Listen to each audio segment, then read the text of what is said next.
Assalamualaikum dan salam sejahtera. Anda bersama saya Muhammad Dihya Sahlan dalam Berita Pagi Sabah edisi Ahad 4 April 2021.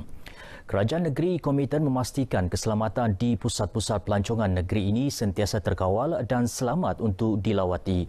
Menteri Pelancongan, Kebudayaan dan Alam Sekitar Datuk Jafri Arifin berkata semua kawasan pelancongan dan pusat peranginan di negeri ini selamat untuk dikunjungi.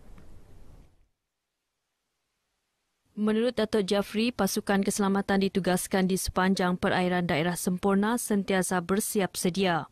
Yang penting bagi pelancong adalah soal keselamatan menjadi perkiraan utama.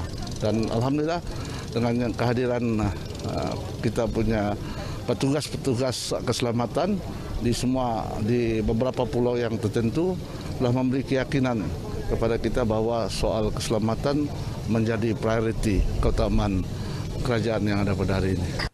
Beliau berkata demikian kepada pemberita dalam majlis perasmian Hotel Sea Face Marina yang dirasmikan oleh Timbalan Ketua Menteri, Datuk Seri Bung Mokhtar Radin. Dalam pada itu, Datuk Jafri berkata pihaknya yakin industri pelancongan di negeri ini akan pulih seperti sedia kala memandangkan kes COVID-19 di Sabah beransur pulih. Baik perkembangan semasa COVID-19, Sabah mencatatkan 2 kluster baharu di Tawau semalam menjadikan jumlah kumulatif kluster kini 179. Kluster pertama iaitu kluster Kubota Central mencatat 2 kes positif baharu menjadikan jumlah kumulatif 9 kes. Menurut kenyataan Menteri Kerajaan Tempatan dan Perumahan Sabah, Datuk Seri Panglima Masidi Manjun, kes indeks kluster Kubota Central merupakan lelaki berumur 25 tahun, jurujual di premis kelengkapan rumah disahkan positif setelah menerima saringan bergejala di sebuah klinik pada 29 Mac lepas. Kluster baharu kedua, kluster Kampung Simpang 3 Merotai Kalabakan dan Tawau mencatat 3 kes positif baharu menjadikan jumlah kumulatif sebanyak 10 kes. Kes indeks merupakan wanita berusia 44 tahun bersama anak lelaki berumur 14 tahun yang tinggal di Kampung Simpang 3 Mukim Merotai. Kedua-duanya disahkan positif menerusi saringan bergejala 25 Mac dan telah dimasukkan di pusat perubatan. Berdasarkan penelitian, kes indeks dipercayai mendapat jangkitan ketika menghadiri kenduri meminang pada 17 Mac di Kampung Pasir Putih Tawau. Sementara itu, sebanyak 73 kes baharu positif COVID-19 dicatatkan di Sabah semalam menjadikan jumlah kumulatif 54,989. Tiada kematian dicatatkan menjadikan kumulatif angka korban kekal 393. Daripada 73 kes positif baharu, sebanyak 28 kes berpunca daripada saringan kontak rapat, 11 saringan bergejala, 28 dari kluster baharu dan sedia ada manakala 6 kes dari lain-lain kategori. Dalam perkembangan vaksinasi negeri, semalam 6 orang menerima suntikan harian dos 1 menjadikan jumlah kumulatif 42,380 orang, sementara 1,314 orang menerima dos 2 vaksin Pfizer-BioNTech menjadikan jumlah kumulatif sebanyak 22,614 orang. Berikut statistik harian COVID-19 dan kes jangkitan mengikut daerah-daerah.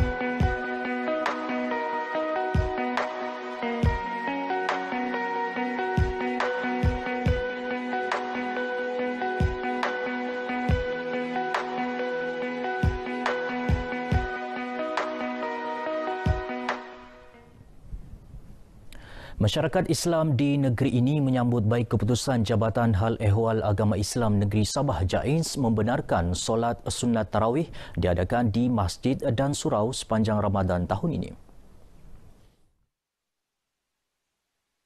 Rata-rata yang ditemui RTM positif dengan pengumuman berkenaan. Jadi oleh kerana pemerintah sudah memutuskan 8 rakaat, maka saya harap agar kita patuh kepada perintah yang dikeluarkan oleh pemerintah seperti pejabat mufti. Sebab ini walaupun banyak khilaf, tapi kaedah fiqh kita sebut hukmul hakimi yarfa'ul khilaf. Jadi khilaf bagaimana sekalipun bila sudah diputuskan oleh pemerintah, kita taat kepadanya. Alhamdulillah kita dibenarkan solat tarawih ramai-ramai. InsyaAllah selama sebulan ni, bulan Ramadan, boleh ke bazar, boleh solat tarawih ramai-ramai. Mudah-mudahan. InsyaAllah. Alhamdulillah tahun ni kita dapat solat tarawih dalam masjid mengikut SOP lah. Macam tahun lepas kita tidak dapat masing-masing solat tarawih di rumah. Jadi Alhamdulillah untuk tahun ni kita dapat sama-sama berjemaah di masjid untuk solat tarawih. Sebelum ini, Pengarah Jahins Datuk Ustaz Haji Saiful Zaman Sanggul memanjangkan ketetapan kebenaran pelaksanaan aktiviti di masjid dan surau seluruh Sabah ketika Perintah Kawalan Pergerakan Pemulihan PKPP dalam bulan Ramadan berkuat kuasa 12 April. Ketetapan melibatkan solat tarawih 8 rakaat dengan bacaan surah lazim atau ayat pendek, bilangan jemaah mengikut kapasiti keluasan masjid dan surau dengan penjarakan fizikal 1 meter. Yayasan Dakwah Islamiah Malaysia Yadim Sabah merancang pelbagai aktiviti sepanjang bulan Ramadan dijangka bermula pada 13 April ini. Ini termasuk melaksanakan majlis berbuka puasa, solat tarawih dan penyampaian sumbangan kepada asnaf di 15 buah kampung di kawasan pedalaman Sabah. Program teratak prihatin dengan membina rumah golongan memerlukan secara kerjasama dengan agensi atau individu yang menyalurkan sumbangan turut dilaksanakan tahun ini. Tahun ini 2021, Yadim mensasarkan 10 buah rumah. Kita telah siapkan 4 buah rumah. Ada 6 buah lagi yang akan kita bina selewat-lewatnya 31 bulan Disember tahun ini, insyaAllah. Bagi memastikan lebih ramai masyarakat Islam dididik dengan pembacaan Al-Quran, program Sejam Bersama Al-Quran di Kota Kinabalu dan Sandakan juga dilaksanakan. Aktiviti perniagaan di Tanjung Aru, Kota Kinabalu kembali rancak berikutan peningkatan kehadiran pengunjung dengan pematuhan prosedur operasi standard SOP yang ketat. Peniaga turut mengakui pendapatan juga meningkat berbanding sebelum ini. Menurut Pengerusi Persatuan Penjajah Pantai Tanjung Aru Dahlan Jasiri, pihaknya sentiasa memastikan SOP dipatuhi penjajah dan pengunjung. Kita sentiasa memantaulah pematuhan dan setakat ini syukur Alhamdulillah pematuhan SOP amat memuaskan dan kami setakat ini tidak menghadapi sebarang masalah. Semua pihak berpuas hati dengan pengurusan SOP dan sedar tanggungjawab masing-masing ketika berada di tempat awam. Sangat okey lah, SOP dia ada. Okey, sebelum masuk kita scan dulu, jadi sangat memudahkan pengurusan lah di sini. Ya, sangat selamat lah sebab sebelum masuk kita perlu mematuhi SOP kan, kita perlu scan dari Maya Sejahtera semua tu. Kami ikut juga lah SOP itu yang ditetapkan oleh kerajaan tu. Tidak aja menyusahkan, bahkan dia memudahkan melawat di sini. Ya, sangat dipatuhi memang betul. Orang ramai pun mengikuti SOP apa yang ditetapkan oleh kerajaan. So, sangat berpuas hati je lah mengunjung di sini. Yang penting ikut SOP. Kita ikut penjarakan sosial lah. Sangat memudahkan peniaga dan bagi penjajah kami menyediakan notis kepada pengunjung-pengunjung yang datang di sini untuk mereka mematuhi SOP agar mereka dapat melakukan penjarakan sosial mengikut SOP yang telah ditetapkan. Walaupun orang sudah menjalankan SOP di sini, tapi memang tanggungjawab diri kita sendiri untuk jaga diri sendirilah, jaga jarak dengan orang lain. Full responsibility atas pada kita, bukan untuk diri kita sendiri, tapi untuk orang lain juga. Terdapat 64 gerai dibuka setiap hari bermula 1 tengah hari hingga 10 malam. Aktiviti perniagaan di Pasar Malam Api-Api Kota Kinabalu kembali rancak namun ia dijalankan mengikut prosedur operasi standard SOP yang ditetapkan. Penguatkuasaan SOP turut dibantu pihak rela di BKK dan polis. Untuk SOP, setiap penjajah kami akan bagi penjarakan antara 1 meter di antara 1 kanopi ke 1 kanopi. Setiap penjajah juga kita akan gunakan hand sanitizer. Selepas pengunjung membeli produk ataupun makanan, mereka akan sediakan hand sanitizer, juga gunakan sarung tangan.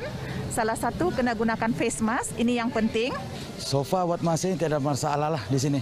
Semua pengunjung di sini mematuhi dari segi pemakaian mask, cara-cara untuk membeli di sini kan kita sediakan sanitizer. SOP di sini amat menggalakkan sebab saya tengok daripada dorang punya cara dorang mengendalikan kawasan ini memang teratur daripada pintu masuk, lepas tu dia satu jalan salah, nak boleh patah balik. Jadi dia punya SOP memang terbaik. Saya first time masuk ini gaya straight tempat dia. SOP dia pun okey. Ada scan juga, jarak membeli apa yang ada di sini pun okey juga. Pasar Malam Api-Api beroperasi 6 petang hingga 10 malam setiap Jumaat dan Sabtu. Kejohanan bola sepak bawah 18 tahun Piala Datuk Seri Bung Mokhtaradin BMR diyakini akan memberi impak besar terhadap pembangunan bola sepak Sabah. Ia selaras matlamat melahirkan pemain baharu dalam tempoh 5 tahun akan datang. Menurut ahli Dewan Undangan Negeri Adun Dilanti Suhaimi Nasir, usaha berkenaan mampu mengembalikan era kegemilangan bola sepak Sabah selain mengurangkan kebergantungan terhadap pemain import. Kita mempersiapkan pemain-pemain ini dalam tempoh 5 tahun ke depan.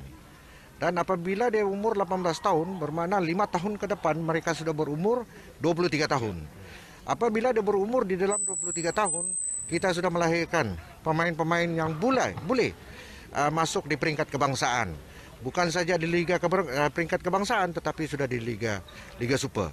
Beliau ditemui RTM selepas merasmikan kejohanan berkenaan bagi zon Pantai Timur Utara di Stadium Kompleks Sukan Sandakan.